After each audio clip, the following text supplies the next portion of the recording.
to the project coordinating units of 970,000, almost $1 million, and then the project management. So ourselves involved, all the consultancies. Please don't think that we collected all the 6 million. Okay, there were some other consultants involved. And then our scope of works. We had the construction of the 4-tier stack interchange. That is the name of that interchange. Okay, those who are talking about whether something is a flyover or an interchange. What you have at Pokwase is a stack interchange, a 4-tier stack interchange. And then we constructed a lot of storm drains. Then initially we had 10 kilometers of local roads, so it's not just the interchange, there are a number of local roads within it.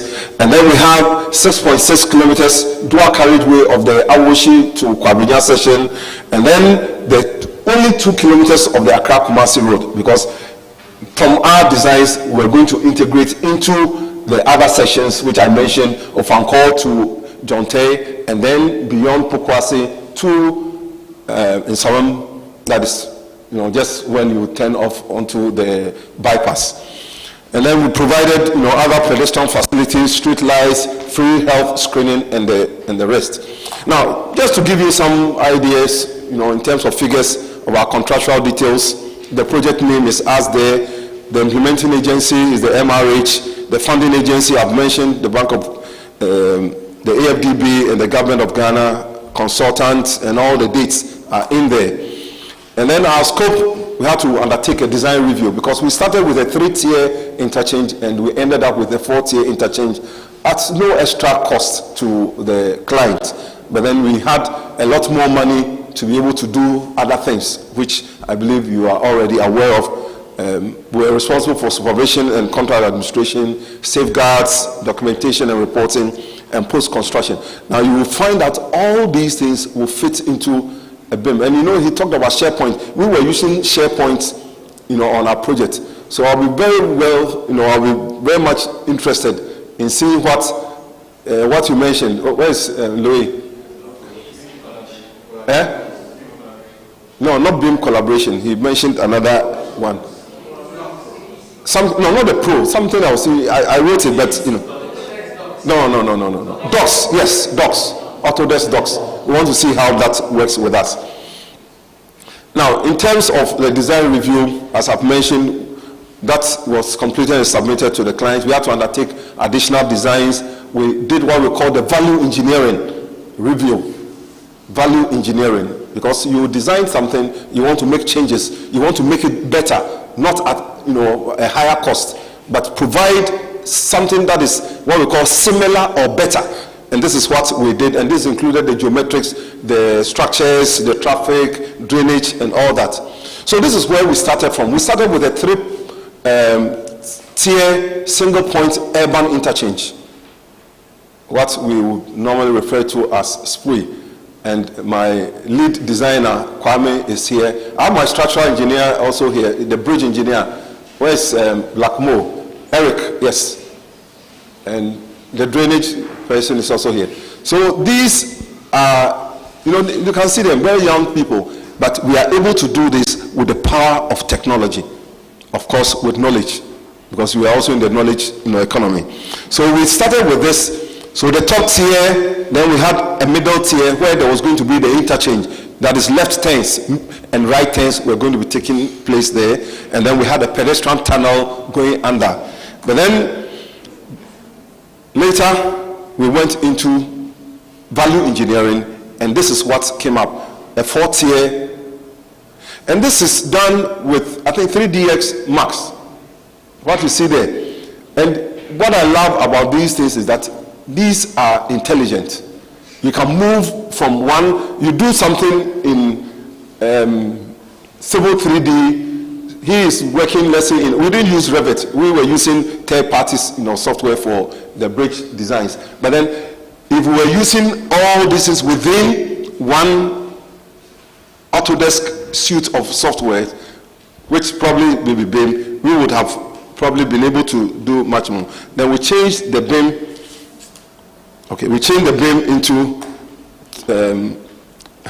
okay, so just showing you, I have only a few minutes to finish, so I'll show you more pictures, and I believe that will be more than 1,000 words. Okay, no need to talk too much. So this is digital. This is not the physical, but then this is something that we can all picture, and this is something that we can do within the softwares that we have. So you can see all that. This is so before the client even sees the construction. Sometimes some of the challenges that the clients have is that he may not be a knowledgeable client, so he does not even understand the lines that you have drawn. But if you present it pictorially, and that reminds me, when I joined my company at first, those times AutoCAD, a lot of people were drawing. So we, my company, we are very forward looking. We are always making changes. So we started with AutoCAD, and there was one client who came, and he saw his drawing, but he was not even just fascinated about the drawing, but his name was on the drawing, and it was on the computer. And he called the wife. You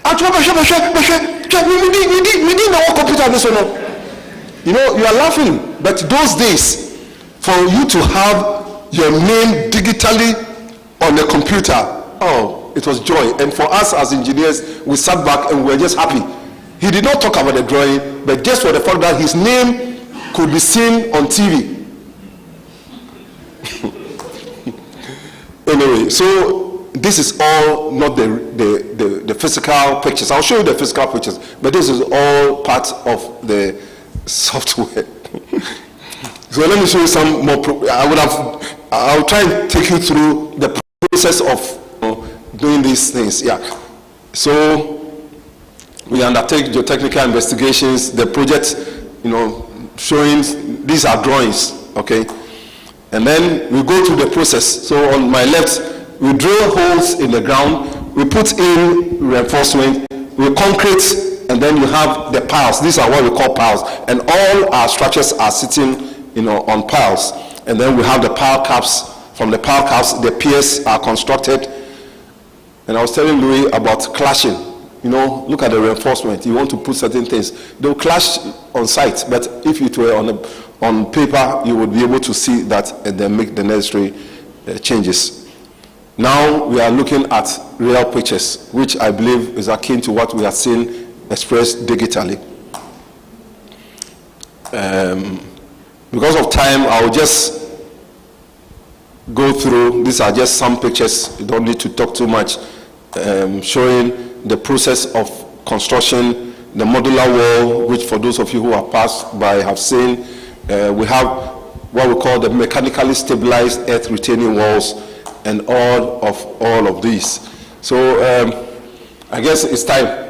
But we'll give you time to later showcase this. Okay. We want the guys from the other end in Dubai to join. Okay. Because of the time difference. Okay. They Okay. are 3 hours ahead of us. Okay.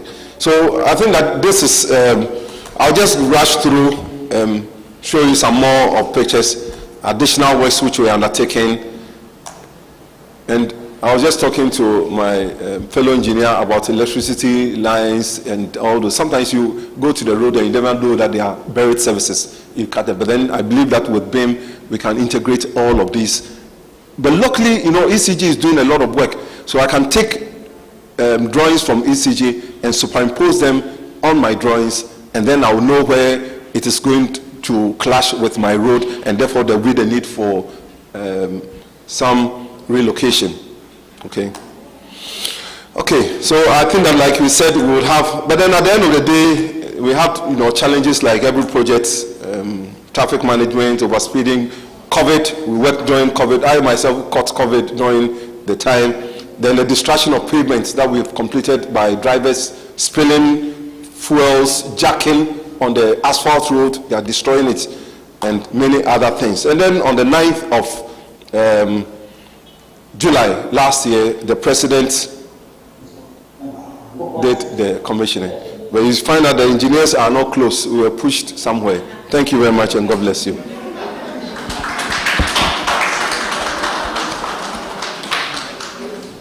Thank you so much, Engineer Bimpo. So we're going to go all the way to Dubai.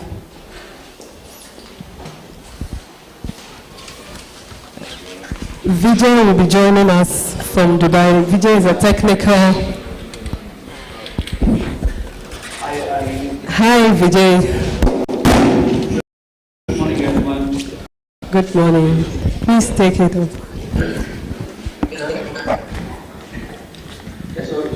Maybe you want to ask everyone online to be muted for everyone so that there's only one voice which goes through. So, first of all, thank you for having us, and this is the first time we are trying to do kind of offline and virtual mix. So, I don't know how it's going, but it's going to be fun. It's going to be different for us. So, thanks for having us, Eric. It's always good to be in country. I always enjoy to be in person.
Yes, please. See it.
the interoperability is very high between the tools and the software.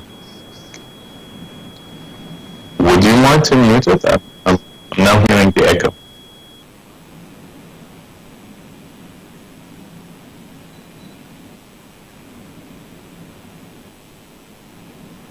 Okay. There is still an echo. Has someone played with the settings?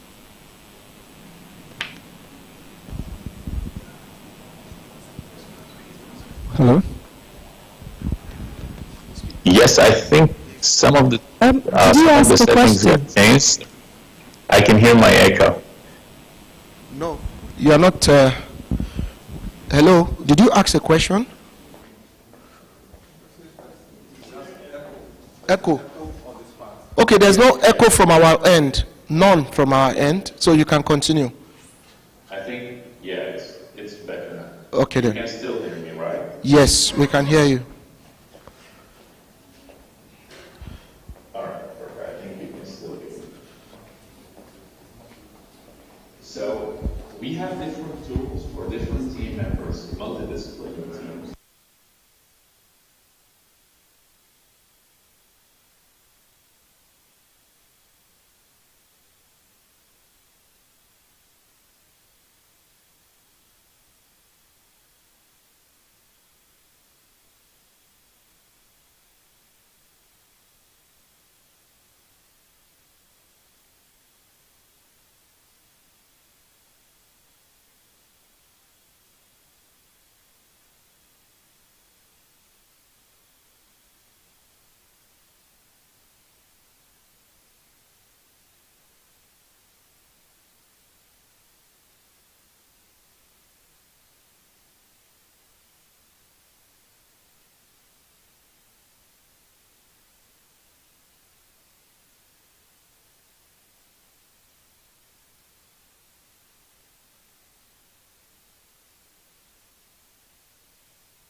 So you don't really need that previous experience. It's very user-friendly, and in one click, as you can see, you can automate your entire workflow, and you can do really powerful tasks like the scanning, the registration, multiple options, and you can combine them all together, and you will have 3D mesh of your area, which you can, of course, take, and as we mentioned previously, the software, they talk to each other.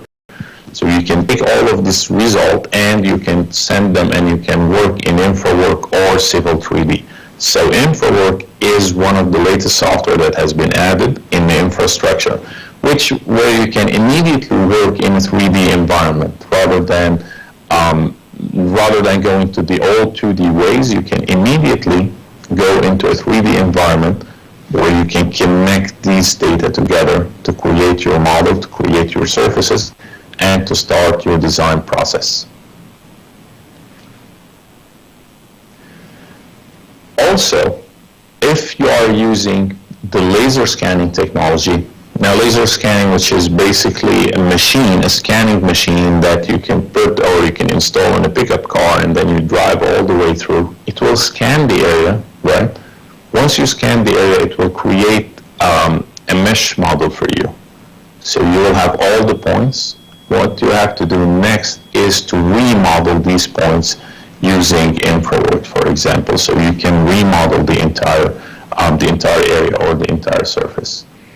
And of course, if we are going to be using the old conventional way of the surveying, we are always updating our tools and we are always fixing all the previous bugs that were found in previous old versions. So it's still available. You can still use the old way of inserting the points, connecting your survey machine directly to Civil 3D, and generating your surfaces, adding the surveyed points, start creating your road, your alignments, etc. Now, what if you don't want to use any of this technology? Well, inside InfraWork, what you can do, you have the model builder. Now, model builder is the most powerful tool because basically it works like any map, right? So here it's importing all the data from Bing Map, which is similar to Google Map, for example. So it goes to any area, right? And in that area, all what you have to do, you select that area, you create a rectangular, right? And then all what you have to do, press OK, select the coordinate system. It will send all of this information to the cloud. And in the cloud, it will process that model for you, and it will give you a 3D model back. In other words, it will create the entire 3D area surface for you. Now keep in mind, this is based on the publicly available data for you. So the accuracy depends on how accurate those data are. So it will connect the data for you, and it will give you a 3D model. And inside InfraWork, you can also design your roads in a 3D environment. So you don't need to create 2D drawings. You can immediately experience your model in a 3D way. So as we are seeing here, we immediately created the road. We added 2 different lanes. We added the decoration. We are changing the roundabout. So it's so powerful and it's so easy as a design tool. And of course, it has some engineering capabilities behind it. So it's not just the 3D visualization. It also has the calculations, the engineering calculation behind that tool.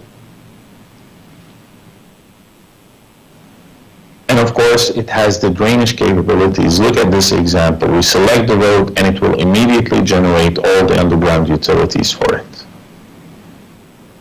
Let's say we are developing an area, right?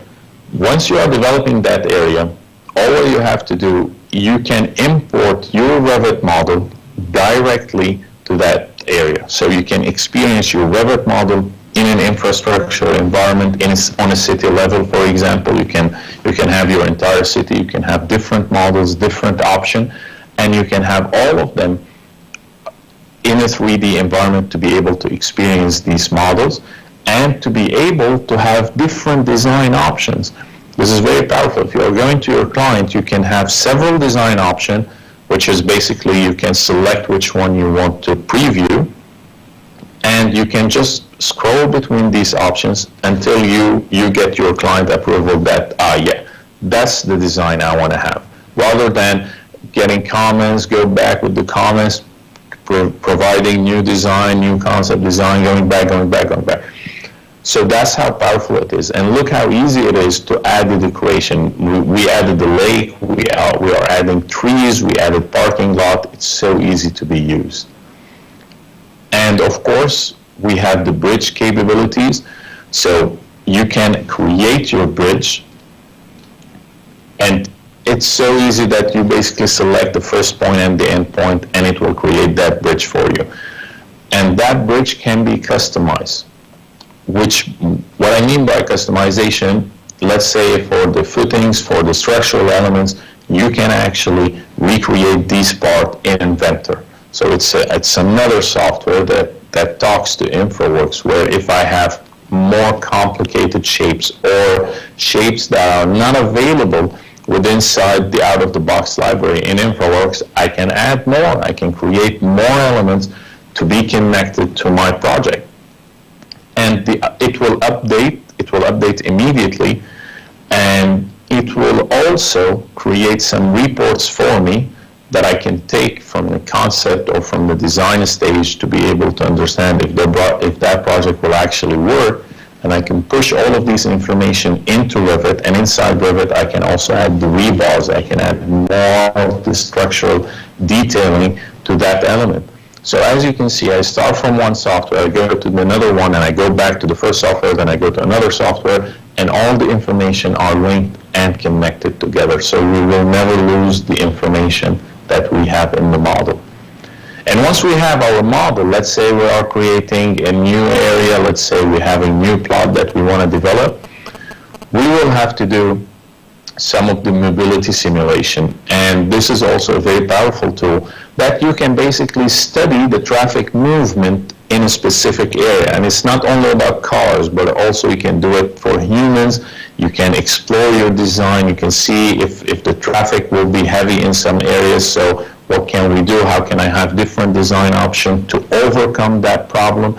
So I can understand exactly where my problems are, and I can fix them in a virtual environment rather than experiencing them in real life when it will be too expensive to change or to fix that problem. Once we finish from the concept design stage, what we need to do, we need of course to go into more of the sheet creations, and of course we need to create the shop drawings. This is where Civil 3D comes in handy, because it's still the tool that will create all of these data and all of this information for you. So inside InfraWorks, what you will be doing the design stage, and once you finish, once you're happy with your model, you can push all of these conceptual and the design options that you had into Civil 3D. And inside Civil 3D, you can start creating the sheets, the detailed drawings. You can start adding more annotation to it to be able to, for this information to be used on site. And we talked about drainage. We talked about the underground utilities. It's easy to be done inside InfraWorks. You can also do the same with inside Civil 3D. And as I mentioned earlier, we have acquired Innovyze. So now even more, for the more complicated underground utilities, we will be using Innovyze. Now, once we start talking about the underground utilities, we all start thinking about the mistakes that could happen when we are doing for different elevation, for example. So how can we overcome that challenge? We send all of this information to Navisworks. This is mostly used by the contractors, because when they receive a BIM model, they want to examine that BIM model. Once they examine that BIM model, all what they have to do, they will have to say or tell the software that I need to know if two elements are intersecting each other, or I need to know if the clearance is not achieved or is not met in specific areas. What will happen? Navisworks will highlight these errors for you. You can switch back immediately to Navisworks. From Navisworks, you can go back to Civil 3D, fix the error, and go back to Navisworks and see if that error was fixed. And it's an easy process, because Navisworks will aggregate all of these models, all of this information together, and you will be able to run these clashes. And once you are happy with the model, once everything is ready for you, all what you need to do, you need to connect your model directly to your time plan. And also Navisworks will be doing this for you. So you will connect, let's say, your Primavera, your Excel sheet, your MS project directly to your BIM model to create a 4D model. which will basically show you in visualization how that model will look like. And if you want to go one step further, you can use Dynamo. Now, Dynamo is an automated tool that will automate the process for you. So it's more like programming. Nevertheless, it's not as complicated as programming is. In other words, you don't need to be a programmer. All what you need to do, you need to understand how the parameters are connected, and it will automate that process for you. Now, it's all good and well until we remember that the infrastructure sector is costly, it's complex, it's aging. So it's not always about creating new designs. It's sometimes about the rehabilitation of some of the old assets, some of the old infrastructure that we have. And there is also a process to this. For example, we scan the area, we extract the feature, we recreate that 3D model, we start the rehabilitation documentation and the process, and at the end we optimize our design. For example, here, we scan this entire road using the scanning machines, the laser scanning machine, and that is called scan-to-BIM workflow.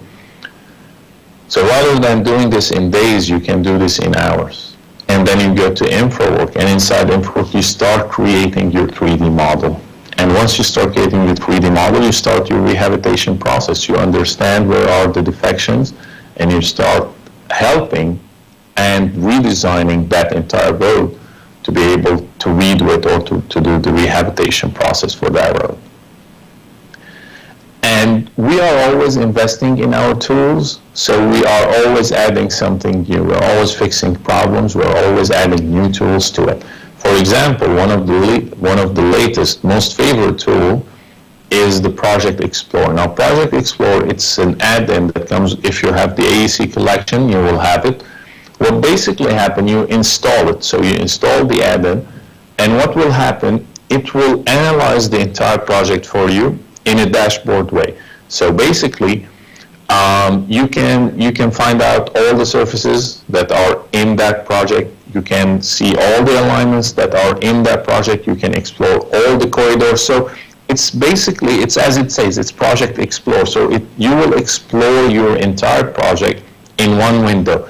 Now, for example, if you have two monitors, and just raise your hand if you have two monitors. Now imagine on one monitor you have Project Explorer, because as it's a window, so it can sit on the next monitor, and your Civil 3D model on the other monitor. So you can explore your model, you can also update it, you can have some modification to it, and you can, at the end, you can also extract reports directly from Project Explorer. And it's not that we're only investing in our tools, we also talk to other companies. We have also established a partnership with Esri, and it's more than just the data integration. It's about improving the workflows for users like you. Imagine if you could build a more sustainable and resilient future, where everything, from homes and schools to transportation hubs and water supply systems, are designed and delivered with their specific location in mind.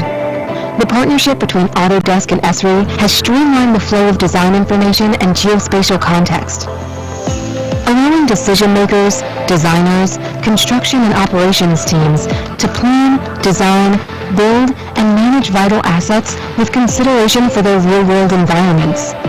But lingering disconnected data and workflow issues can still hamper project delivery, compromising quality and hindering efficient operations. ArcGIS GeoBIM from Esri changes all that. With BIM and GIS cloud collaboration, the cloud-to-cloud connection between ArcGIS and the Autodesk Construction Cloud, ArcGIS GeoBIM enables task-specific web applications that integrate project information from Autodesk BIM Collaborate Pro with geospatial context. This way, key stakeholders can explore digital models and documentation in real-world context throughout a project's lifecycle. With issue and performance dashboards, your team has transparency, providing project managers and executives with insight into project progress. Meanwhile, owners can see the status of built assets with up-to-date construction documents, models, and other asset information in its native format. Entire project portfolios across cities, states, and countries can be organized into a single GeoBIM experience, letting you manage each one as a whole. You'll be able to unite project information and geographic context, helping you better understand what to build, as well as where and why to build it. And provide owners and operators with a way to efficiently maintain their assets and ensure they perform as expected. ArcGIS GeoBIM and BIM Collaborate Pro enable you to connect project information, visualize it in context, and act with improved insights, making it easier to create a more economically, socially, and environmentally responsible future together. So it's about connecting. It's about connecting the data. And now, with Insight, whether you're using Civil 3D or if you're using InfraWorks, you can connect the data together. So basically, you will have the ability to connect the database together, the GIS database and the BIM database, so they talk to each other. Whether it's an online database or an offline database, you can connect them so these assets will talk to each other. The same parameters will be connected from one asset to another. And again, I want to refer that we talk to other vendors and we talk to other software. So if you're using other files format, they can be integrated with the AEC collection tools. So basically, you will turn this into this really easily. And I know that the huge part of this is about the visualization, so it's so easy to create a full scene that you can actually take to your client or take to your next meeting to show them the entire project, which basically you can add different camera shots and then it will create the entire animation for you. And it's so easy. You just go from one angle to another, you save it, you go to another angle, you save it, and then what will happen, the software, it will create the animation for you, which you can later export to a video that will look something like this. It will fly around the project, it will go as a video, and you can also do that for roads. In other words, you can experience a full driving experience on that road to see how the environment looks like, how all the elements they look like when they talk to each other. Here's another example, and this is Dubai. So as you can see, we are flying over, and then we are going lower to see a proposed design. So we want to see it in a city level. So we are seeing it on the entire city level. We go inside that design to see that we have different buildings. We can see the entrance. We can experience it in a virtual environment before we go to the actual road or to the actual construction site. So as you can see here, we're able to experience the entire scene. And so now we are talking about two different softwares. We are talking about the Civil 3D and InfraWorks. Now the question is, which tool should I be using? Well, if you are in the design stage, you start with InfraWorks, you start in 3D environment. Once you finish that, you push all of this information to Civil 3D to be able to create the documentation for that project. You add the annotation, you create the drawings, and these softwares, they talk to each other. So we are looking now at the InfraWorks. We have created all the design. What we do, we push that model from InfraWorks directly to Civil 3D, and it will bring that model with the details that we have created, and now we can see that model. So we can see it, we can interact with that model on Civil 3D level, and if we update that model inside Civil 3D and re-import that model back to InfraWorks, we can see the changes that have happened to that model. Every AEC project begins with an idea and a multidisciplinary team working with a collection of tools to bring that idea to life. Civil engineers start by developing an existing conditions model in InfraWorks.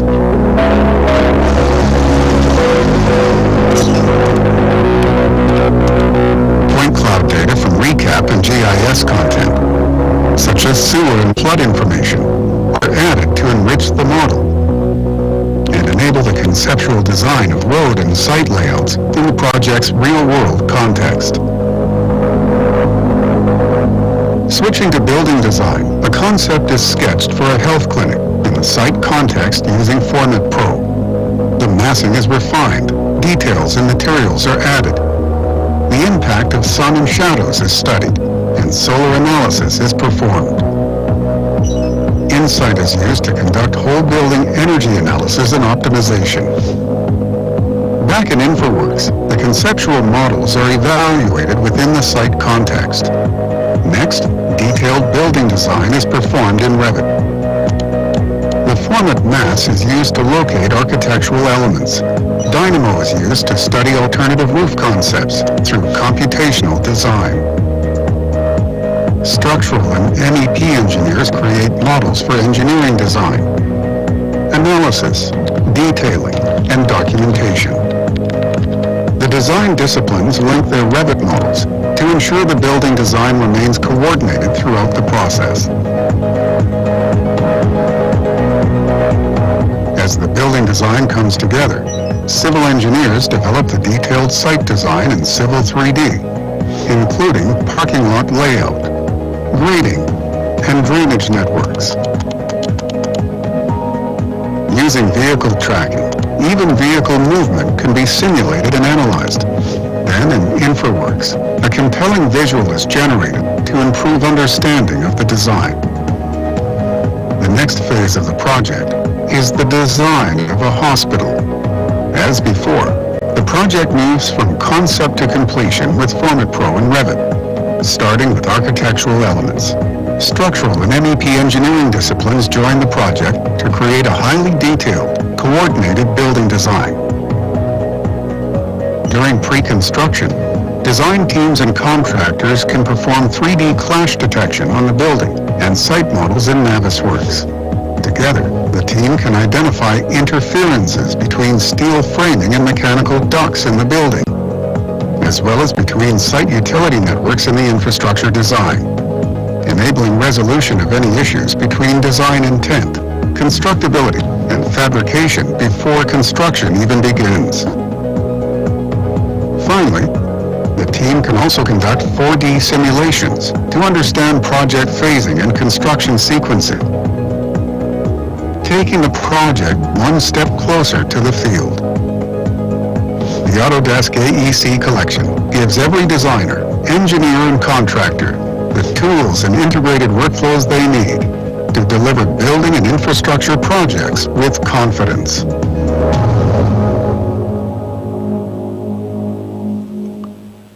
So now, before we move to the last part of today's presentation, just a question, and just raise your hand.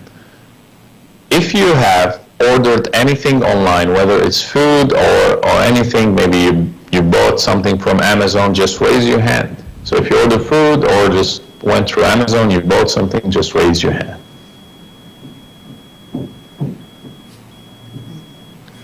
All right.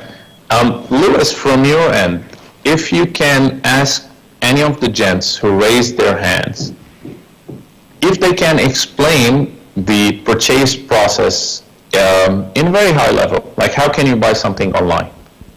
Okay. Hello? All right, thank you. I needed a device, so what I did was... and I think you need to unmute yourself so I can hear the answer. And of course, whoever is joining us online, if you can drop the answer in the chat box on a very high level, in 1 or 2 line, how you buy something online. All right, thank you. So I went to the Amazon website. Excuse me, I can't hear you. You're still muted. So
with the lady in the back, they are connecting their information between the design, plan, construction, and the operation, right? And they talk to each other using emails. And they send different files, they send different reports to each other. But of course, they are using different files format. They are using, for example, CAD drawings or 3D models, PDF files, emails, Dropbox, uploading the documents. Then once you receive them, you need to add your comments. Once you add your comments, you need to re-upload it in a different way. So what's basically happening, all of these information are not connected, right? Now imagine you want to buy something from online, but you don't find the price on the same page, and you don't find the product picture on the same page, and all this information are disconnected. You won't use it. So we found that this is the problem that's happening in the construction industry. And as Autodesk, as a company who's looking to help their customers, we are creating the platform that will connect everyone, will connect the information basically between the different stages of the project. So we are going from the old way of communicating between the different teams, different team members, into a one combined platform. And we call this platform the Autodesk Construction Cloud.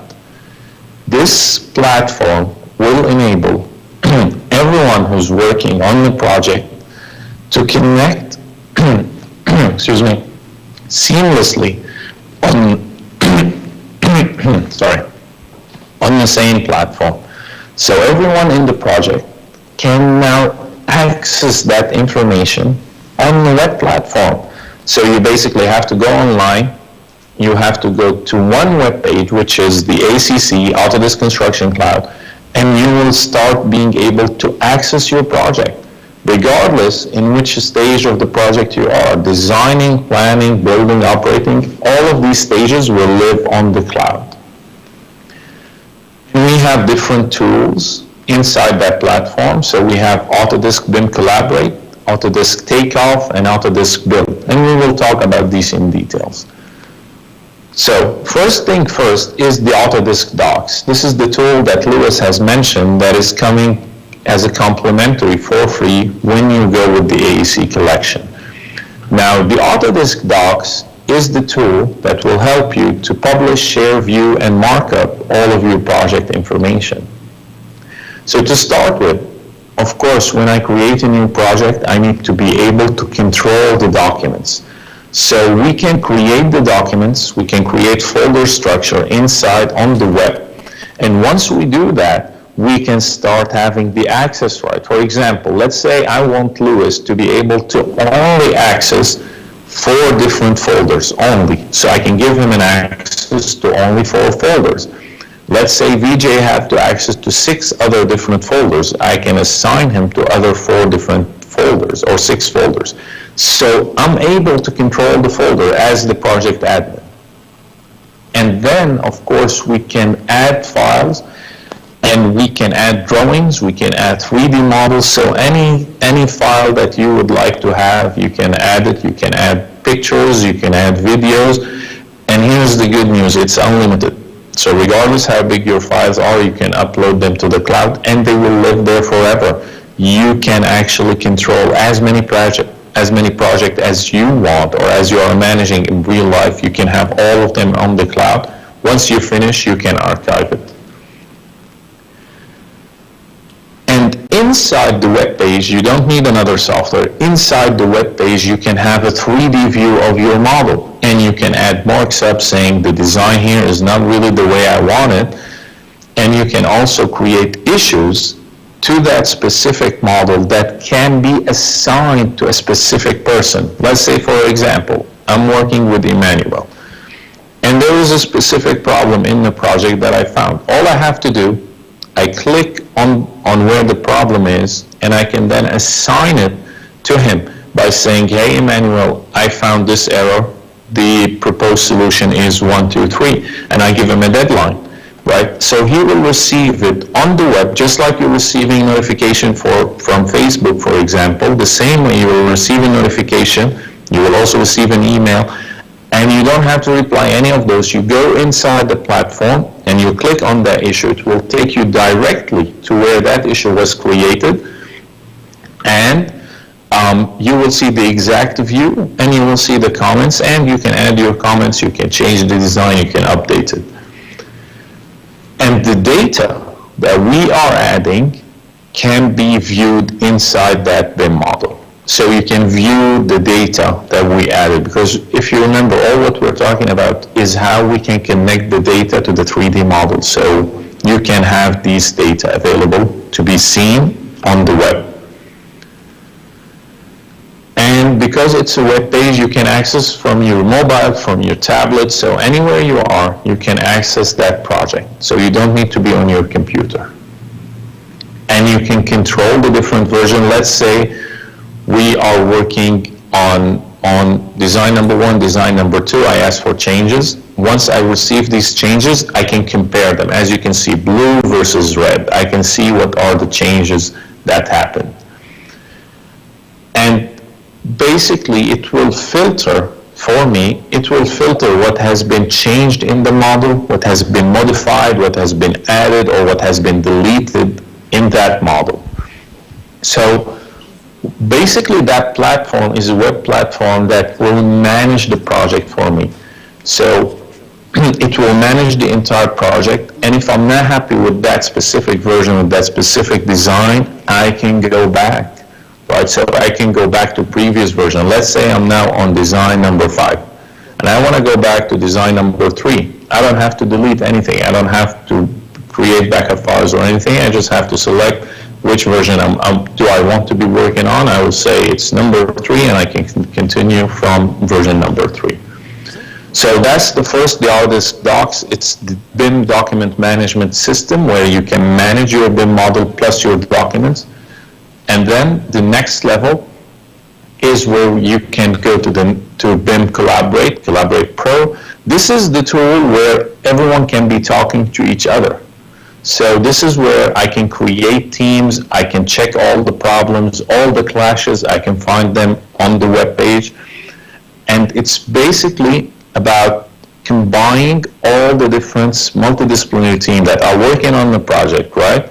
So we can combine them, we can create different teams, they can add their folders, I can have subcontractors, they will have all their projects or all their models and assets in one view, so you can view it, you can add your comments, and you can assign it to a specific person and you can work on it.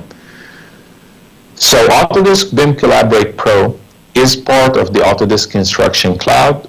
The main capabilities are the document management firstly, the design collaboration, how we can collaborate between different team members, and it's about the coordination. It's about how we can find the clashes online. And of course, that platform will provide us with the insights. So it will create automatic dashboards for me saying, you have today, for example, you have 10 issues that due to today, you need to fix them. You have some meetings, you have the drawings, you can even have the weather. So it's basically adding cards to your dashboard so you can customize it. You have the administration right. You can see who accessed that file. You can track all of these information. And you can also restrict or allow people to view certain documents. So BIM Collaborate Pro is the tool that can be used by designers or the BIM modelers or the draftsmen, and also it's the tool for the people who are reviewing those designs, and of course it's for the decision makers who want to make the final decision. And we are keep saying the BIM Collaborate and BIM Collaborate Pro. So what's the difference? So basically BIM Collaborate Pro has all the tools and functionality except one. So you can view the document, you can add your issues, you can track them, etc., etc. Nevertheless, Pro has one main extra feature, which is basically the automatic synchronization. So if you are using Pro, what will happen, you will automatically be able to sync your model with the cloud. So any updates that happen in your Revit model or Civil 3D model or Plant 3D model, it will automatically be synchronized with the cloud and you will see the changes immediately, right? So to simplify it more, who should be using Pro? People who do the design and who do the drawings. Those are the people that will need the Pro. Others need the normal version. They don't need the Pro. And here we want to understand that it's an evolving process. So we first started by having localized central model. That's how we used to do it. So we used to have one office and we can only work in one office. Then we start using servers. Servers where we connect the different machine to one server, so that could help if we're having two different teams working in two different areas or two different cities. But now, that project, you can have different project control with the dashboard, with all the issues, regardless where you are from, regardless of your time zone of the city you're working, regardless if you are on site or in the office, all of that can happen on the cloud right now. So the main differences between having a server or a centralized model versus having the cloud model, firstly, you will be able to work with different companies. You will have better management system. You will have better coordination.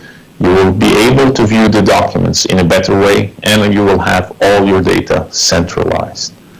So it's about the collaboration. It's about working together. It's about having the right admins or the right admin access rights for specific people, specific teams. And of course, it's about the issue management workflows. This is the most important, because when we are coordinating, when we are talking to each other, we need to know exactly what happened. I need to find reports about specific issues that has been related to specific designs.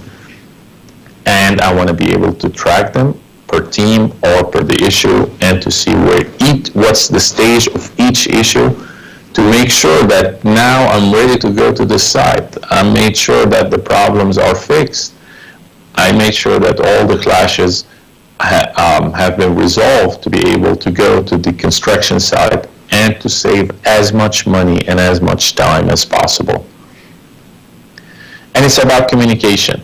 It's about how we talk to each other. It's about the 2D and the 3D model. It's about creating models for everyone who are part of the project. And here is a good new features that was added. You can create a meeting directly from that issue. So if you are having an issue, rather than sending an email, say, hey, let's discuss this issue, all what you have to do, let's say you review it, but you know it's not an easy issue or it's a complicated challenge in the project, you can immediately link it to a team meeting, so you can have a team similar like we're having right now. And of course, the clash detection are automatic. Once you add your model, it will automatically find out the clashes for you. Now we move into the other tool. It's part of the platform. It's Autodesk Takeoff, which is basically doing all your takeoffs, your quantity takeoffs online, so you don't have to use any of the authoring tools that we used to use before. And for the teams who works on site, we have Autodesk Build. Now, Autodesk Build is basically the tool that you will be using on site to digitize your site manual process and the documentation process. So all your reports, all the data that you are collecting from the site, you're adding it to Autodesk Build, which will connect to the model that's on the cloud. So it's not disconnected. Everything is in one platform, just let's say different selections or different tabs that we will be using. And there is also Assemble, which will show you the timeline of the project, so you can see the entire timeline of the project. One thing to highlight again, that if your project, or if you want to be, if you want to comply to the ISO 19650, which is the latest released ISO that's regarded specifically for the BIM process, if you want to apply it, you can do that on the cloud. So you can control the documents, you can create different folders, you can have the naming standards, you can have holding areas, and of course, you can have different versions. So if you want to have the ISO ecosystem, you will be able to do that, and you will be able to be also create an approval workflow, saying, for example, I finished the drawing, I need to send it to someone to get it reviewed and approved. I will send it to Lewis. If Lewis approves it, the next person will be VJ. If VJ approves it, it'll go to the next person. And all of this happens automatically, and you can track all of this. So what we are emphasizing on our platform, on our cloud platform, it's about the collaboration, it's about the communication, and it's about the coordination. And even if you are working with other tools and other platforms, we happily tell you that we have an open API so you can connect your different platforms to your Autodesk Construction Cloud. So you can connect them together. Here's a sample. Autodesk BIM Collaborate Pro is a unified platform that allows you to store and manage your projects and collaborate with other team members in a seamless process. You can easily and quickly set up project data and control user access to folders and files. Files can be moved to the platform using the drag and drop or save functions. Add plan sheets to the project that can be shared or distributed electronically. You can easily determine plan sheet numbers and tags for search options in a paperless environment. You can utilize and access external reference files that are stored securely. Team members can implement familiar workflows using real-time design file data. Data shortcuts for Civil 3D can also be created, stored, and leveraged. You can easily collaborate your design to include the required elements. File locking feature will display the files you and your team members are currently using. Compare older file versions with the current file, or compare separate design alternatives. You can also utilize and restore previous file versions by making them current. You can provide feedback and comments with the markup tools to communicate design intent throughout the lifecycle of the project. Create design issues and assign them to other project members. Keep track of all the issues and deadlines with a complete audit trail. The issues are promptly sent to the responsible parties, and once the issues have been resolved, they can be easily closed out. The Insight dashboard provides a comprehensive look at issues, submittals, and RFIs that helps you identify any critical issues. The Model Coordination dashboard can be set up to display current design models and identifies clash locations. You can create design issues at these locations to prevent any costly rework and collaborate more effectively with your entire team. So as you can see, everything sits in one platform. And you might be still asking yourself, why would I need to use the Autodesk Construction Cloud? The answer that I would give to myself, well, firstly is connected. So I will be able to connect with the projects, with the different projects, with the different teams. I can manage the project online. It's integrated, so even if I'm using different tools, different platform, I can bring them and I can add them to my construction cloud. It's data-driven, so I can analyze the project, I can see the issues, I can see what's happening, I can track all the changes, and most importantly, it's secure. So I will just emphasize on this point. Is it secure? Well, firstly, you trust your money with other platforms. Won't you trust your drawings with other platforms? That's the question, right? Well, the Autodesk Construction Cloud has different levels of security. We have the data encryption, we have an access control, we have the physical data center security, we have the disaster recovery. You can go back to old files, you don't have to create any backup. You also have we always do updates, so you don't have to be worried about your data all getting lost. And of course, we do have the two-factor authentication. So once you log in, you need also maybe from your mobile to accept that login to be able to go inside the platform. And we have a full white paper. If you want to go into details, there's a full white paper. We will share the link with you. You can go into in-depth how secure our platform is. So we are building a connected construction experience, fueling the collaboration across all phases of a project life cycle, from design up to the operation. And after today's seminar, I want you to start your digital journey. Think of a new way to improve and connect your different teams. Start adopting new technology. Get your company ready for a digital transformation. And most importantly, make a better Africa. With Autodesk, we don't wait for progress, we make it. Thank you, everyone. It was an absolute privilege to spend this afternoon with you, and we will have the floor open for approximately 5 to 10 minutes for questions because I have to join another meeting. Do we have any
today is expected to be something more practical.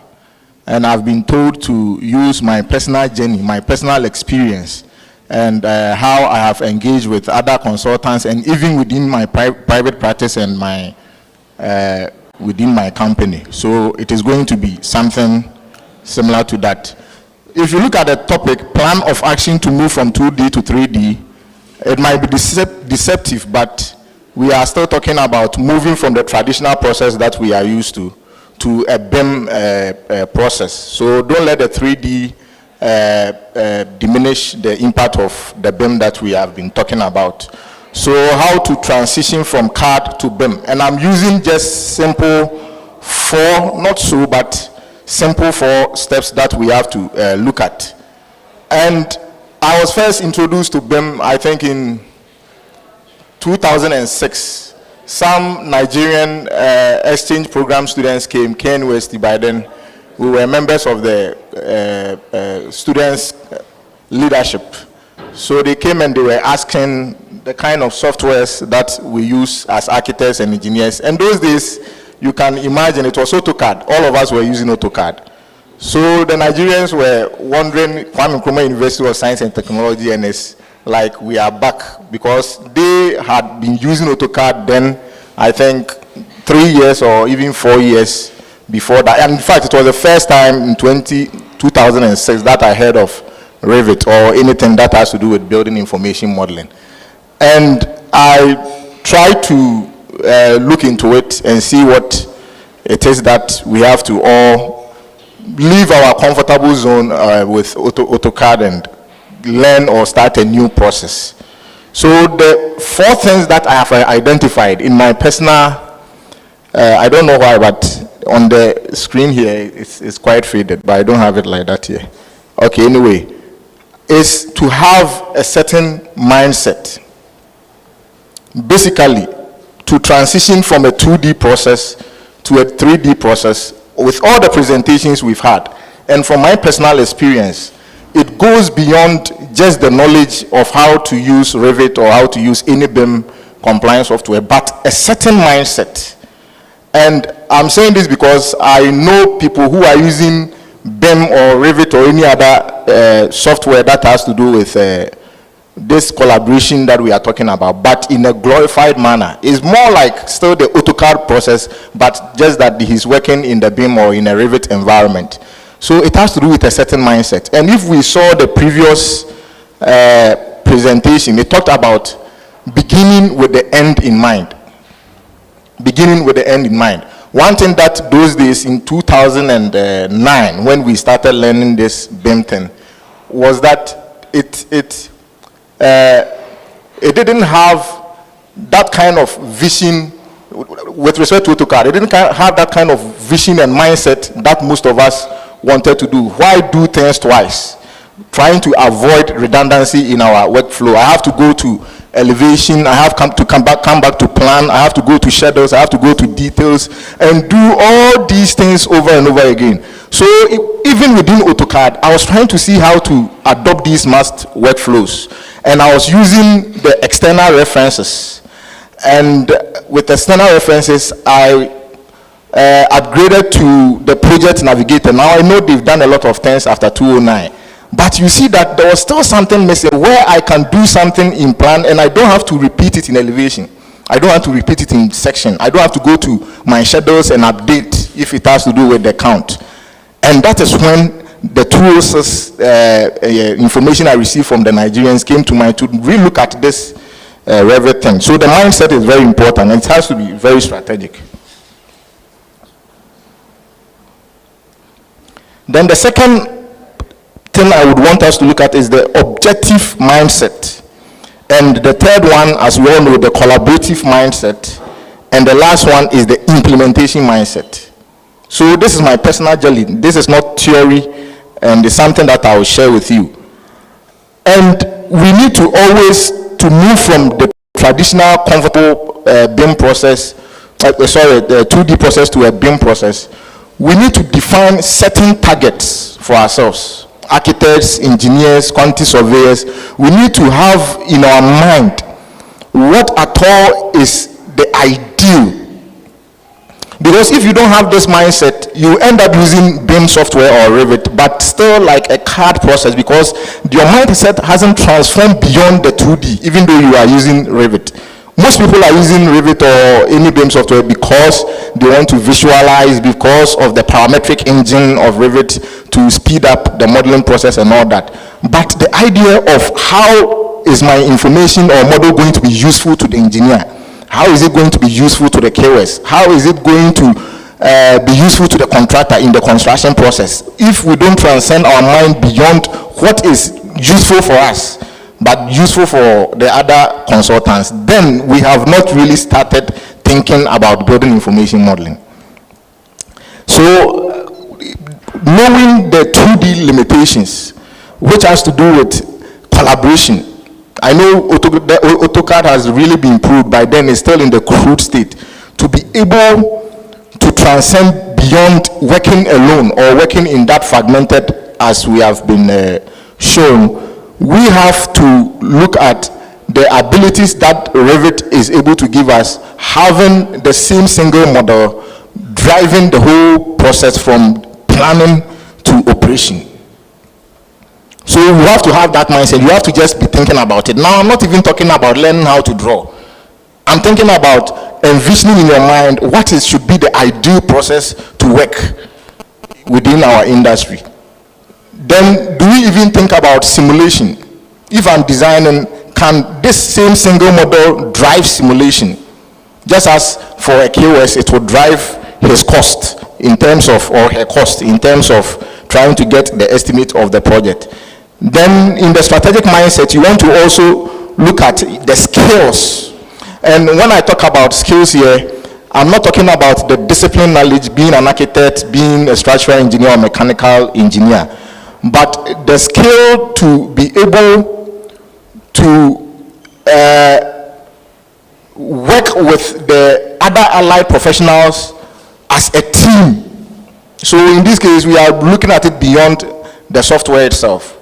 We are looking at the skill of understanding what is the exchange information or the things that each of us will need from each other. That skill, not necessarily the skill of moving the mouse, but the skill to be able to even determine what is needed throughout the process. So the target use in the design stage in my personal journey was that I always try to look at what can this software do such that I work smarter and not have to come back to do the same thing again. That is the first thing I always ask myself, the target use of them. Then how can I eliminate errors in the design phase? How can I eliminate errors? So I ask myself this question, how can I eliminate errors? Then in that case, I see that the Revit software at those times in 2009 came in handy, because it was a huge transformation for me. It was a huge difference. Those days, even with external reference in AutoCAD, if you make a change in a plan or in a construct or in an element, you have to come back and update it manually. But when I transitioned from AutoCAD or the 2D process to BIM, it was seamless. You don't even realize it. And those who have gone through that transition knows what I'm talking about. Then in the construction stage, that is the 4D to the 5D, that same single model that formerly could have been only useful to me as an architect for my rendering. Even in those days, basically, the model engineers and architects were developing were useful for us, for architects, for visualization, for rendering.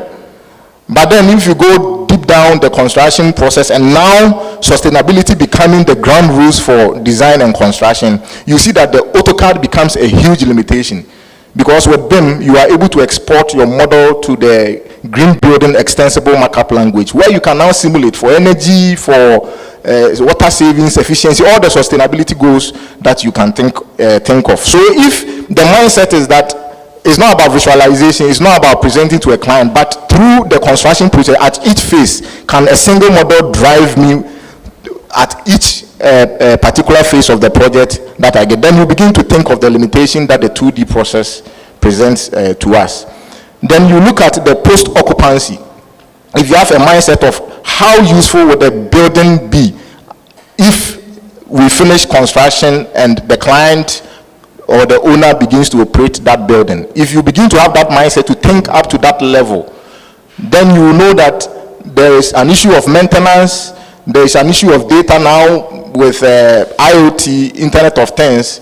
A lot of people are requesting or requiring from architects and engineers to give them model so that they can have whatever that they have in the model, sensors for temperature, sensors for pollution, carbon concentration and all that. They need that model. And because BIM is able to give you that kind of information, for example, if you have a wall and there is a recyclable material, let's say a certain percentage, and you have that information in that wall, that information can transcend beyond your design phase, beyond construction, even to the operations, so that they even know the carbon footprint of that project or that building.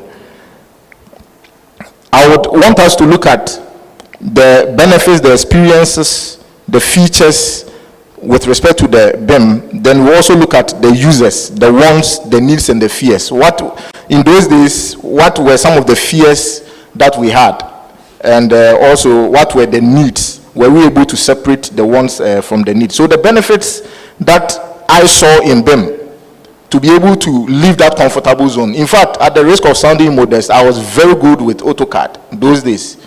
I was very good with AutoCAD, but making that decision to leave that comfortable zone and that productive zone was not an easy one. But when I saw that with BIM, there is this parametricism where a change somewhere means a change everywhere, it became something that I could really discard whatever knowledge I had acquired in AutoCAD.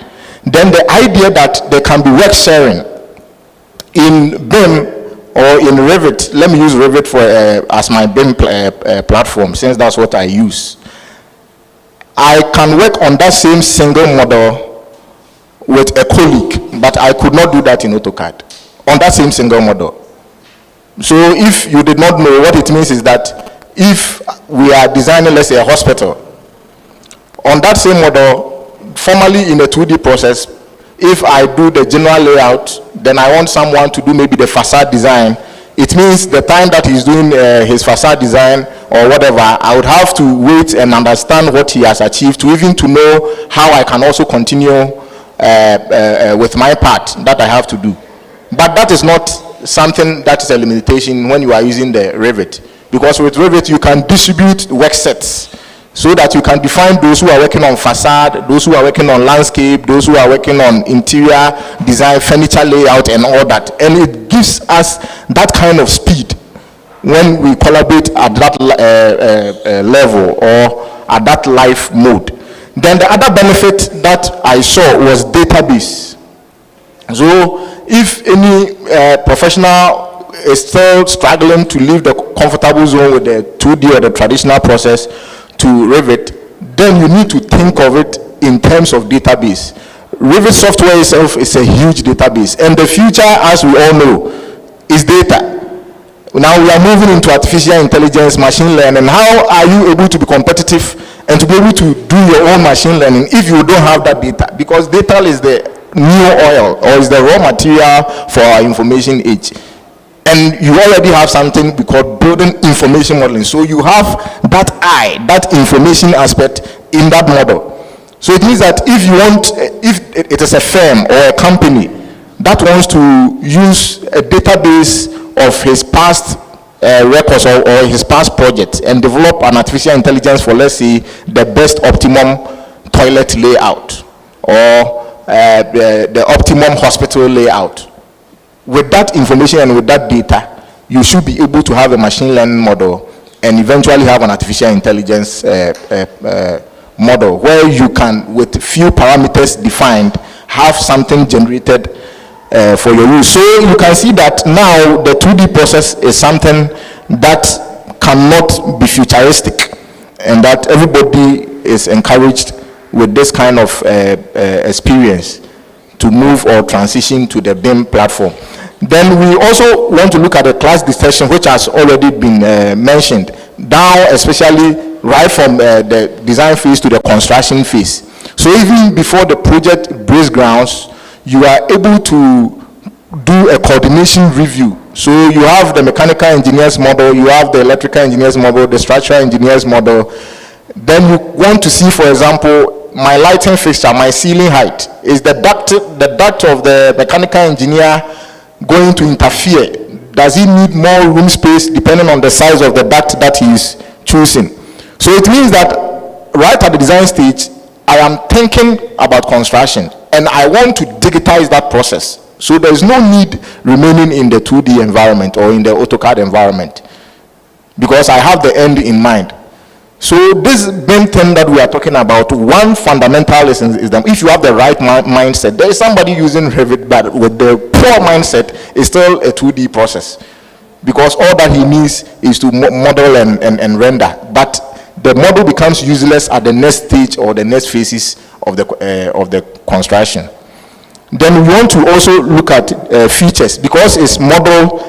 And there's this format we call the IFC format, the Industry Foundation class, where all BIM softwares, Revit, and what have you can be able to integrate and synchronize it across any device. If you have iPad or what have you, you should be able to do that. There, like the introduction they gave us, you are also able to include images and rich metadata inside your model. Then for users, we want to enter into things fast. We want to share notes with people, and we want to have a single system to reduce errors, because once everybody is having his own file or his own data, it is error prone, because there will be omissions, there will be commissions, forgetfulness, and what have you. And some of the fears that also drove me, or a lot of people that I know who were very keen to adopt Revit, was complex geometry. Sometimes as architect or engineer, you may have some geometry in mind that you think will be best for the kind of solution that you want to provide. But the fear that the modeling it in the 2D environment and AutoCAD, and to make sure that it is supervised and constructed, even tries to let you tone down that kind of geometry. And we all know it. Those were some of the fears. But then with BIM, you have the parametric engine. It gives you the ability for computational geometry because of the Dynamo, especially that our previous presenter was showing. That with the Dynamo, you don't need to be a programmer. It's just a visual programming interface where you can extend the capabilities of the software, the default package that Autodesk has given you. Autodesk has what they call the APIs. That's the application programming interface, where if you want to do something but it's not pre-packaged in the out-of-the-box software, they say that, okay, this is the DNA of the software, go and play with it and generate whatever you want to do.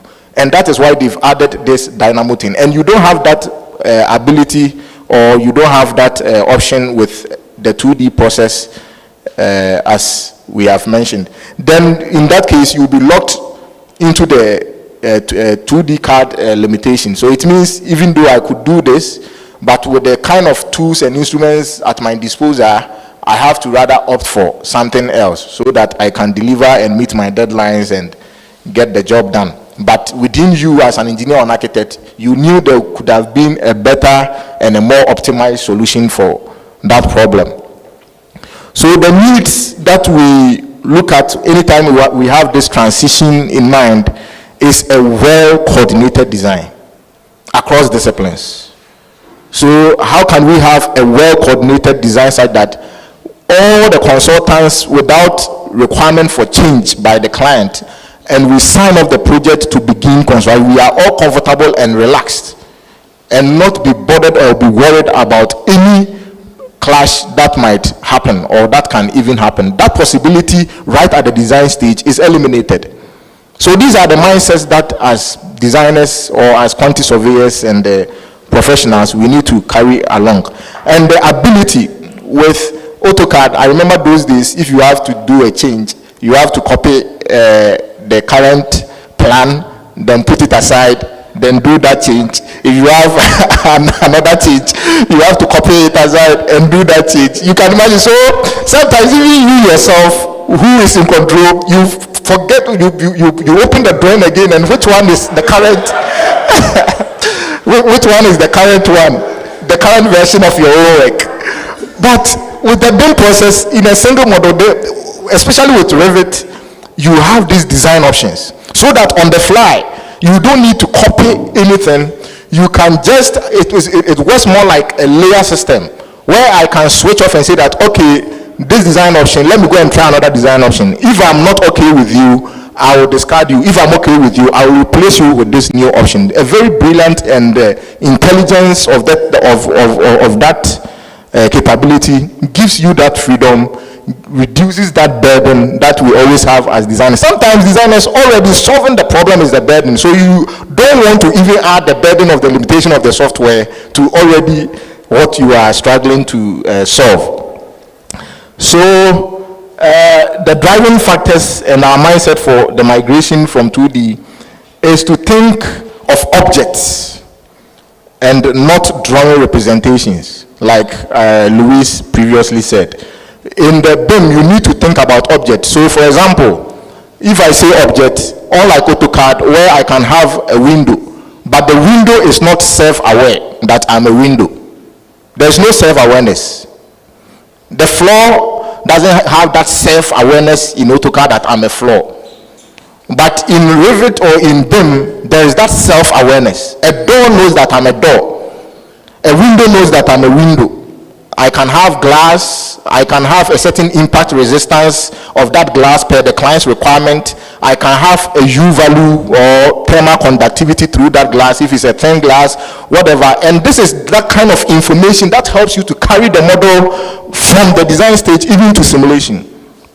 Because the object knows that this is what I am and this is how I am expected to behave in the real world or when I am constructed.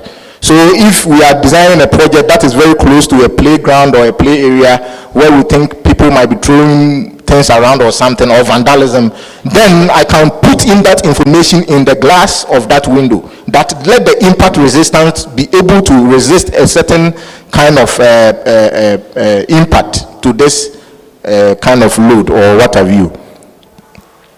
Then trying to eliminate the 2D process. I know a lot of people who have adopted Revit or BIM. I even refuse to call their work process, even though they are using Revit, BIM, because it's still 2D thinking, because it's still 2D process that they are doing. They do the work or the model in Revit, then they go and do the documentation and the working drawings in AutoCAD. That is what a lot of people are doing. But then that process cannot take you further the workflow or the process that we know for the AEC industry. There should be that mindset that I want to eliminate 2D from my work process. In fact, that is the mindset that I have always carried anytime I'm working. That at what level can I discard and say that I have this model and any information, door schedule, window schedule, lighting schedule, furniture schedule, any kind of information that I want, I don't have to go and draw a line and represent that thing for that object or what have you.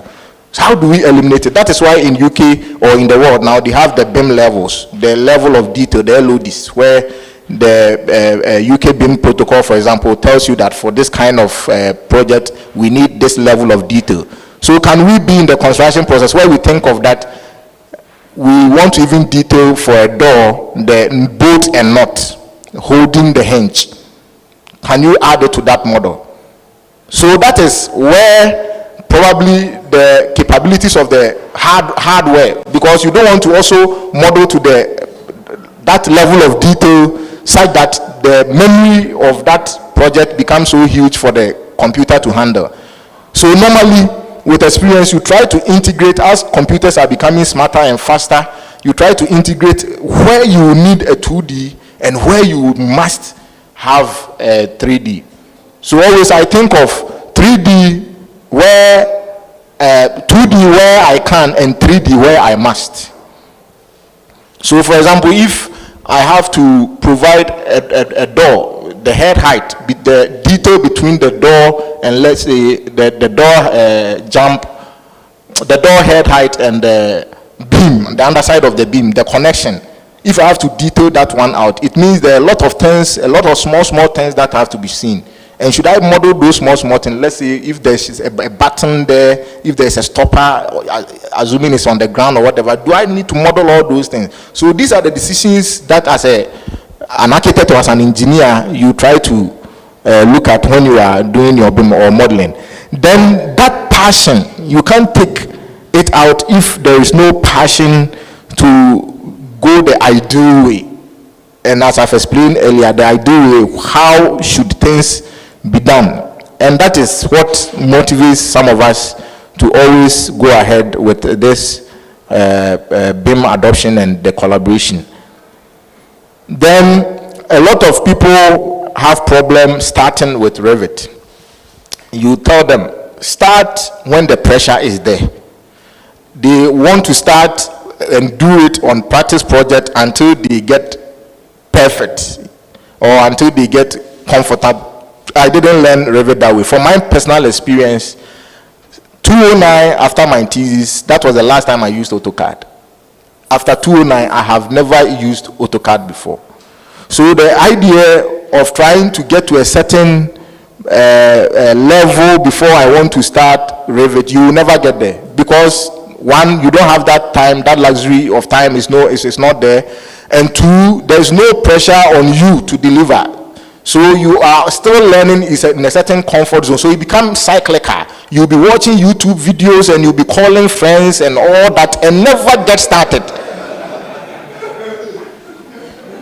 I'm speaking from personal experience. It becomes a certain cycle.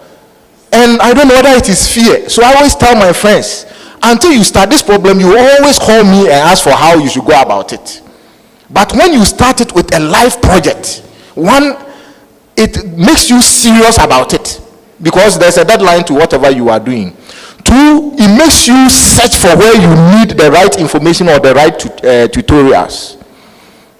And three, one thing I've also observed is that it helps you attract the kind of community, the Revit community, the BIM community, whether online or local. You get that attraction and have new connections. You can't change from 2D or from AutoCAD and still have friends or architects using AutoCAD. Most of my circle of architects and engineers are BIM guys. It doesn't mean, I'm not trying to say I don't have friends who are also using AutoCAD. But when it comes to professional level, most of my circle of friends are those using Revit, those using AutoCAD. And it's not necessarily probably we had something before that. It was this same medium or platform that brought us together. Some people you didn't even know. So formally, when we used to use this AutoCAD after school, those times that we were even doing PP, I tell my engineers or my structural engineers, no BIM or no Revit, no job. And I stick to date. And some of my friends who were also willing to move with the technology migrated. And ever since then, those kind of friends or engineers are those doing my project as an architect. So that aspect should also be there for we professionals. One, it also helps us to drive this adoption to speed up the BIM implementation in this part of the world that we find ourselves. Maybe I'll be skipping some of the data since time.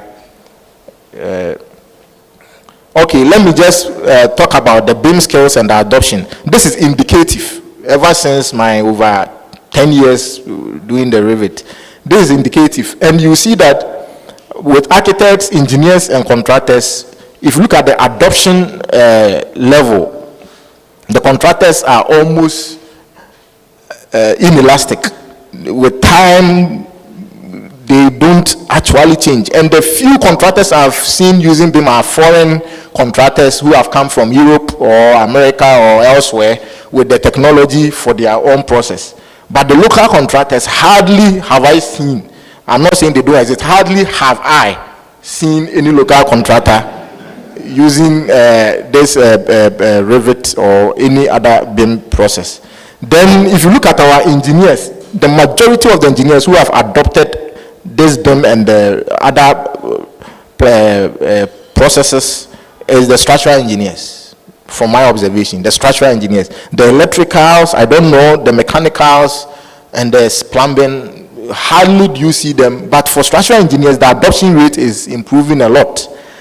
And for architects, yes, I know we should have been more than this level that is there. There are few experts. So if you look at from beginner through essential training, through the advanced users to the experts, the difference between beginners or the intermediates is much wider. But when you get to experts, so it means that even with the BIM process, when we get to a certain comfortable zone and we are productive, then we cease to learn again.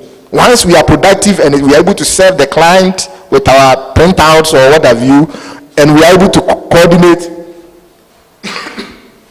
or collaborate with our allied partners, there's no need trying to move ahead. But I always strive hard that it's not basically what our local system needs. Because normally if you look or take our local system to be your benchmark or yardstick for any development in any software or any knowledge, sometimes it becomes very limiting.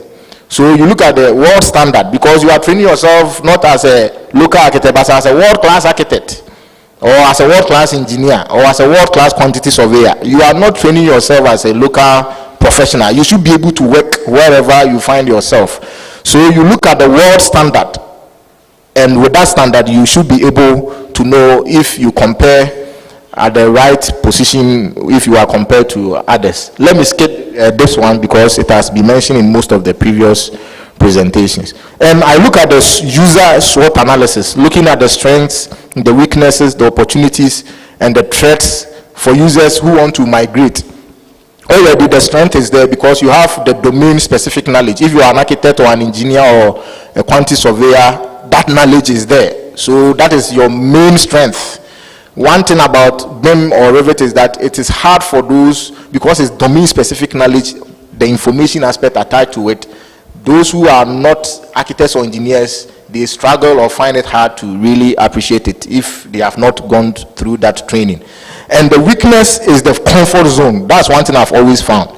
That if you tell people, leave this 2D process or traditional process and migrate to Revit or BIM, the problem is that he is productive with CAD, or he's productive with the 2D process. The learning curve of having to dump all that knowledge that he has in AutoCAD to come and start again in Revit is something they are not willing to sacrifice. And for me, if you don't take that risk or take that sacrifice, change is coming. And it has indeed come. And it will forever change. The only thing that is not constant is change itself. So I always encourage that we should forget about our comfortable zone. Then the opportunities in Revit, in BIM process, is new job roles. Many years ago, there was nothing like BIM manager, BIM coordinator, BIM instructor, BIM modeler. Now, all these things are new job positions and job roles that has been created because of this new technology that we are talking about. So if there was no new technology, no new job roles, and a lot of people, including myself and even friends, have gotten jobs not because they are engineers or architects, but because they have been engaged to meet a certain client requirement. There are certain clients who want you to use that software, that BIM software. There's a project in Ghana that I hear now, the requirement to do is even, because the initiator of that project, the architect, used that BIM process, and all down the stream, everybody is expected to also use Revit or any BIM software that you have. But for me in Ghana, about, I can say, I don't want to say 100% because you still get someone use Revit, and I think it's one of the best softwares that you can have on the BIM platform. Then the threats, when I say this, then Irene knows what I'm talking about. The threat is always has to do with the support service and the cost that is involved in this. But then if you always look at the benefits that you get going to a more efficient and a more effective work process, then it shouldn't be a threat at all. But once you speak to Atlantic Computers, the reseller of Autodesk in Ghana, I think they can have a better solution, and it might not be a threat as sometimes we see it to be. I'll skip this one since that one too has been spoken about a lot. Let me also look at the BIM-based design valuation. And I want to look at the design orientation. I want to look at the design realization. So as you move to the right, you are looking at it in terms of strength. And as you move top, you are also looking at it in terms of value to the client. And you will see that in the middle is collaborative delivery. So when you pick at the medium and at the competitive, competition-based designing, is the collaborative delivery. It is the anchor, from my personal experience and observation, the anchor for BIM adoption, that maybe Atlantis Computers also would have to look at, is to create that environment that makes it necessary for people to collaborate. Because the 2D process is still there, there is no motivation to adopt BIM or to adopt Revit. But when it becomes a necessity that we should be on a certain platform, then it's no more the choice of the professional to decide that I want to use Revit or I want to use AutoCAD. It has become a requirement. And I think the driving factor of it is that collaboration. And I give example of when I told my engineers that now as an architect, if you want project from me, you better go Revit. Those who were serious went for that Revit, because I was looking at it not that I finished my Revit model, so you are the engineer, you also use it and give us your drawings. No, I was thinking of the feedback I'll get from you, not to have to go through it, the manual printout to see if there are any coordination issues. But to make my work easier, I pick your model and just run my clash detection in the coordination review. So I think the central issue about speeding up this BIM adoption is having a certain requirement for collaboration. And for this, like I was talking to the acting ARC registrar, it's something that they have to also look at, because it's part of their role to ensure the best practices are adopted in Ghana as part of the function of the Architectural Registration Council. The Engineering Council should also look at it, because as part of the function of the Engineering Council, I also believe there should also be that need for their role to make the practice of engineering also smarter and efficient and adopt the best practices that can be. Okay. Let me just, so the summary of the action plan that I can talk about from my personal experience. When I was starting Revit, I can virtually, 2009, I can virtually, maybe you tell me where's my research data, but I can prove it, that I could not count more than 5 people using BIM in Ghana as of 2009. Because the people you can think of were in KNUST.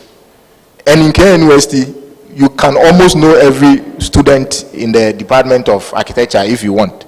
And we know what at studio every student was using. And when you come to practice, it's these students that feed the industry, the graduates that feed the industry. And you could count not more than 5 people. So you ask yourself, the beginners of Revit, who trained them? So who trained me?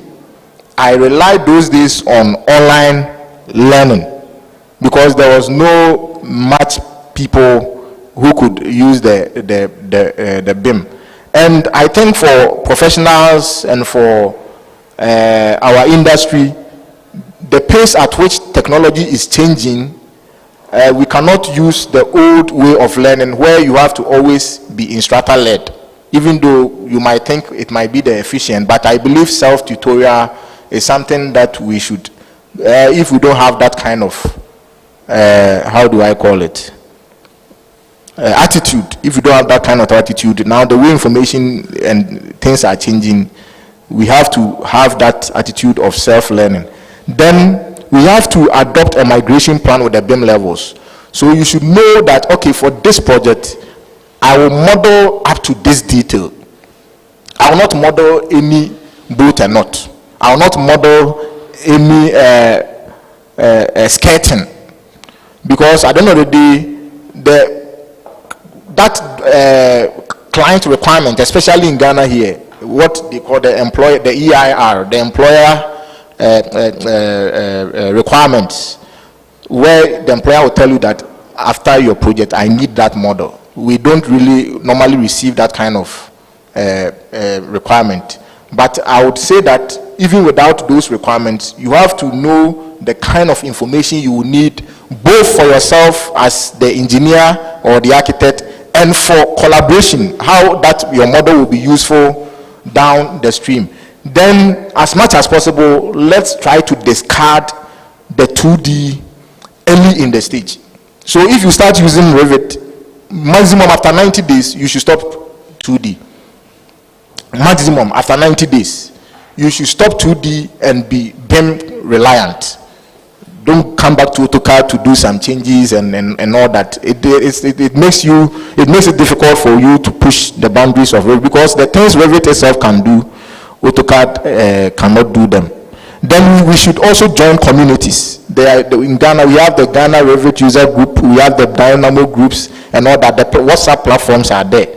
If you want to join and later you see me, I can let the administrator add you. So that on that one, you get encouraged. Sometimes people are also saying, who will teach me?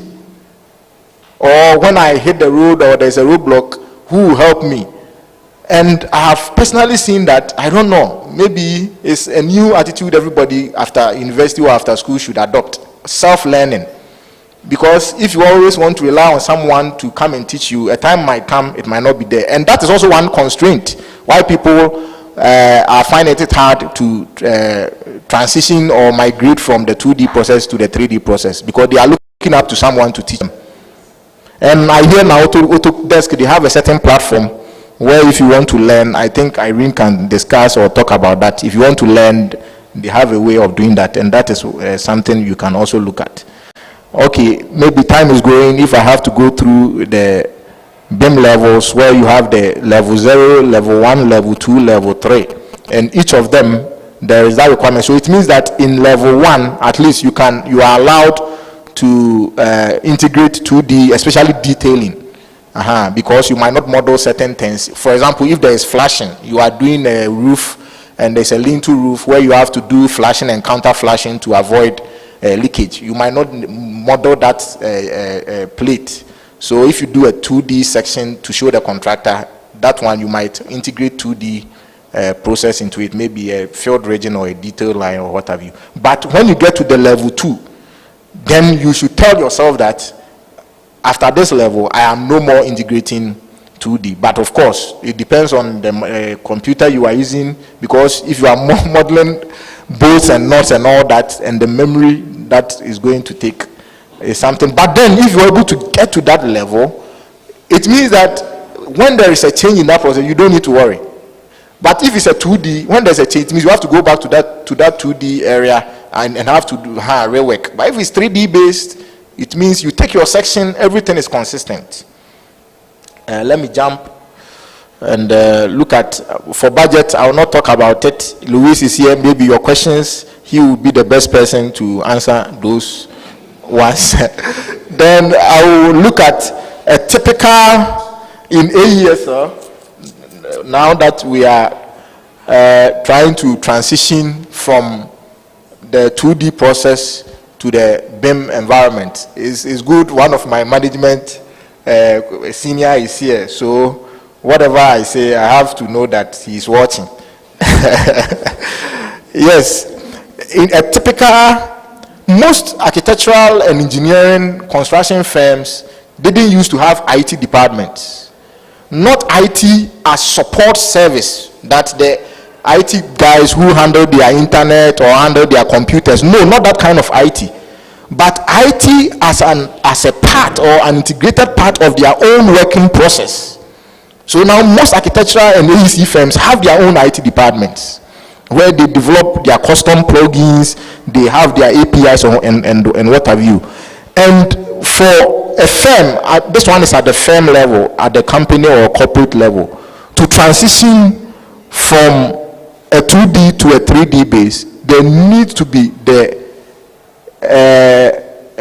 deliberate effort to create certain roles. From experience and observation, if those roles don't exist, a lot of things are not done. For example, when it comes to budget, there should be someone who controls the cash to have a personal interest in this BIM adoption and in this BIM process. The young graduates from the universities and the technical institutions are on fire. They've seen all these brilliant capabilities of BIM and what have you, but they don't control cash. They have the knowledge, they are willing to learn, but you have a certain, how do they call them? Be born before computer. You have the born before computer, BBCs, who don't have that passion. But it is their decision that matters. As much, unless you are lucky to have a visionary leader, like in our company, our new leadership, he is also born before computer, but he still appreciates how things can be done smartly and how things can be done efficiently. So he creates that IT department. 8 years ago, they didn't used to have IT department, but then his ability to appreciate what is coming, what is existing, and what can be done, we have this IT. Then you need to have a BIM technology section or unit, and these are because one thing too about BIM that a lot of people cannot go forward and they use it as a glorified CAD process is that BIM, because it's database and because it's information based, Autodesk cannot put all the things that you will need in the software. Then we will need about, I don't know, 1 terabyte to install AutoCAD. BIM or Revit.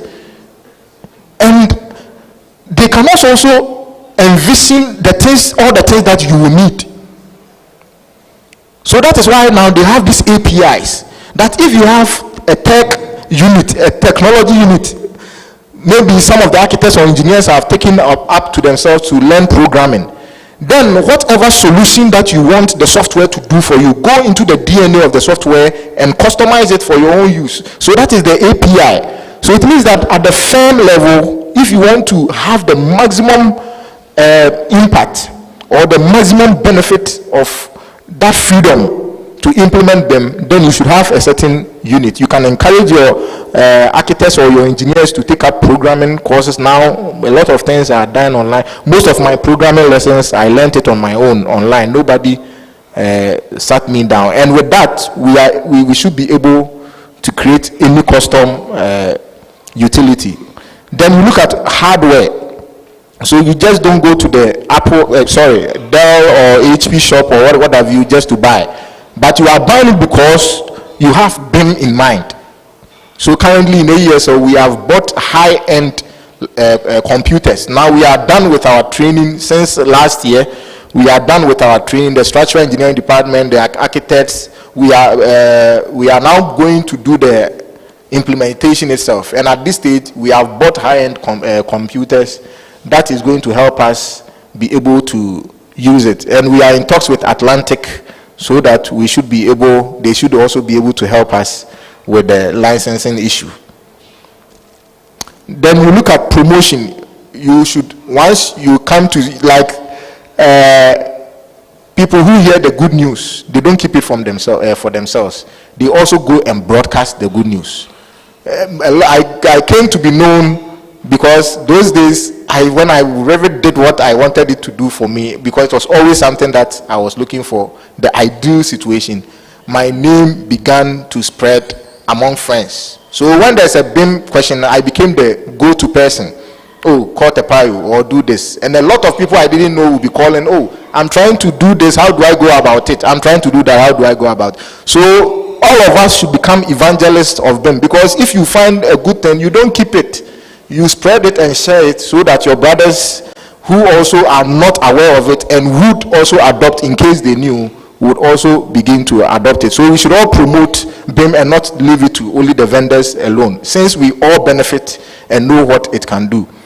Then also BIM families. One thing too about, especially in the Revit environment, is that as company you might have your own standards, your own modeling standards, your own CAD standards in terms of presentation, in terms of design itself, content-wise. So components, is something too that you should have a unit. All they do is to model. So if it's an engineering, you know the type of columns or beams you commonly use. If it's for architecture, you know the type of skirting that you always use. So there should be that unit who are focused, and that is what AES we are trying to do, to transition or to transform most of our draftsmen into BIM modelers. Because at the end of the day, most of the things that they were doing, which was the downstream of the process to do documentation, tagging, legends, and shadows, now the BIM will be, because of the BIM, they are automatically extracted. They are byproducts. And especially now that we even design our own custom APIs, you just click a button and all my dimensions are automatically placed. So how do we also adapt them into this? So that is why they are also under training currently. We are done with the professionals. Now the technicians are under training, where they will learn how to model custom families or components that we use as a company.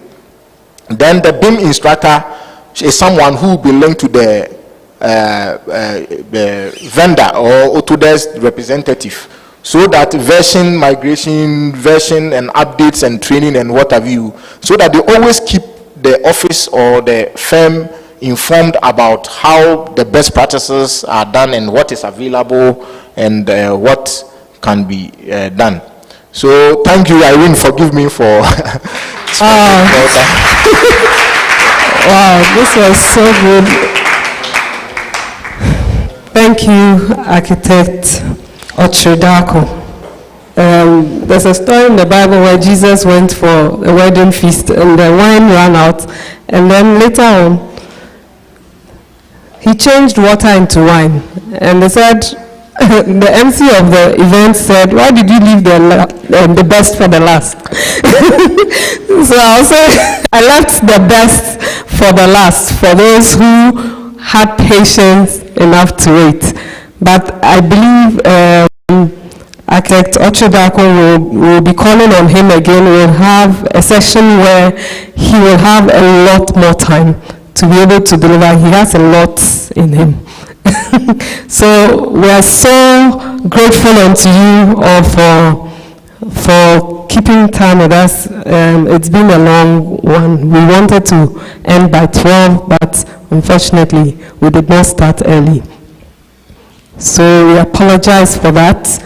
And we also want to acknowledge our online participants. We didn't mention them from the beginning, but we're grateful for all those who were able to join us online.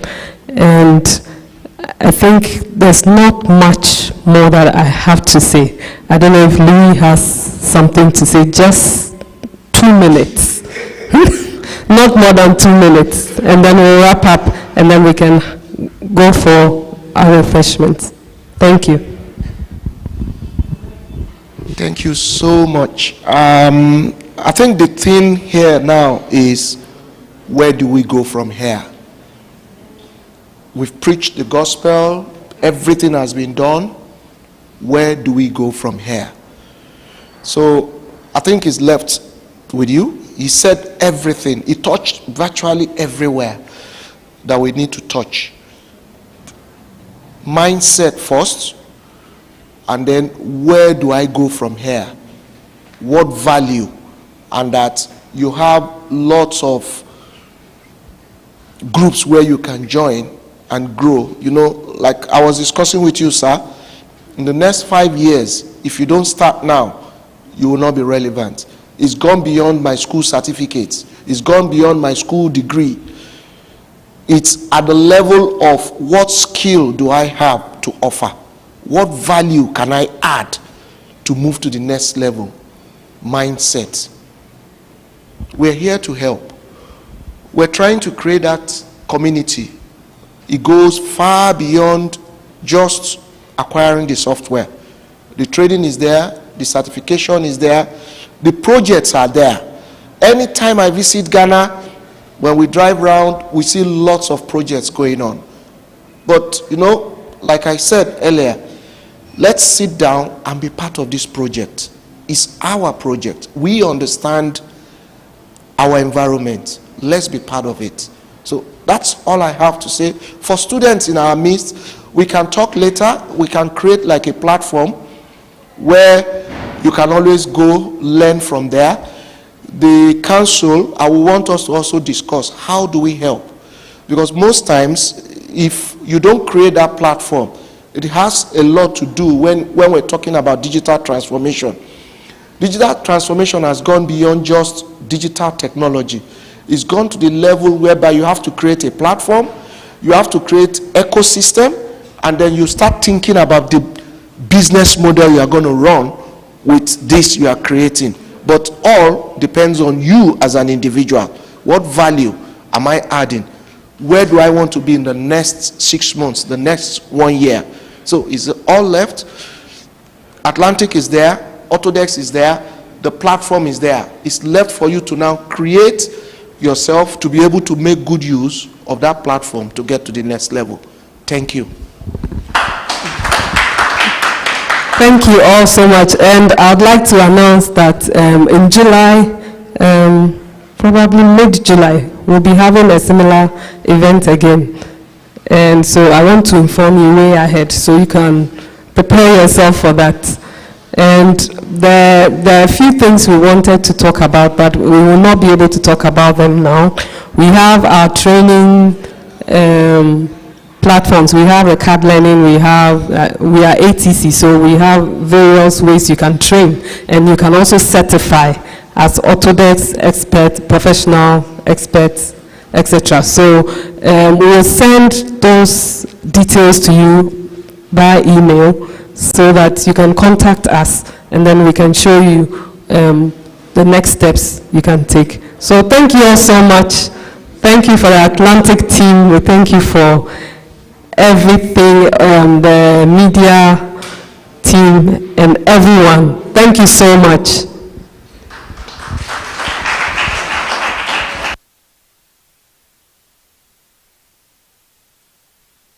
Said there's more refreshments. Yes, we'll take group pictures.